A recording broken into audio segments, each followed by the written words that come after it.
שלום. כל הזמן אני שומעת, לא העירו אותו. לא העירו אותו. לא העירו אותו ב7 לאוקטובר, לכן החמאס יכל להפתיע אותנו ויכל לטבוח במאות מתושבי העוטף. אבל ב6:30 התעוררת? גם אני התעוררתי ב6:30 לכל רעם הטילים והאזעקות. כמו שאני התעוררתי, גם אתה יכולת להתעורר. ולראות שמשהו מוזר בכל האזעקות התכופות ובמטחי הטילים התכופים.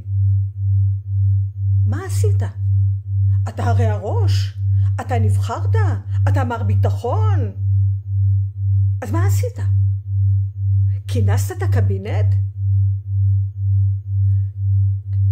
תפסת את הרמטכ"ל ואמרת לו מה הולכים לעשות כדי לפתור את הבעיה? ניסית להבהיר לציבור מה קורה? מה קורה באותו רגע? ניסית להרגיע את הציבור? מה עשית? מה עשית מרגע שהתעוררת ב6:30 ועד סוף היום? מה עשית?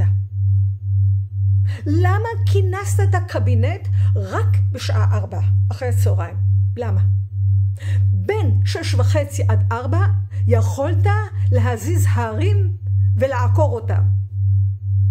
יכולת לכנס את הקבינט, יכולת לתכנן תוכניות מה לעשות, יכולת למנוע חטיפה של תושבי עוטף, יכולת למנוע את הטבח ההמוני שנעשה שם, יכולת לעשות המון. למה לא הגבת?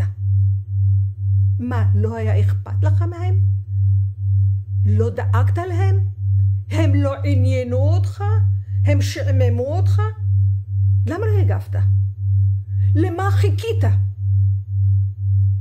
למה חיכית בין 6:30 עד שעה 4 אחרי הצהריים? למה לא עשית כלום? למה לא הלכת להגן על תושבי העוטף? למה לא הגנת על תושבי הצפון? למה? למה אפשרת את ירי הטילים המתמשך ואת הרס היישובים? למה? למה חיכית? למה חיכית כל כך הרבה זמן? למה? הם לא עניינו אותך? מה עניין אותך באותו רגע?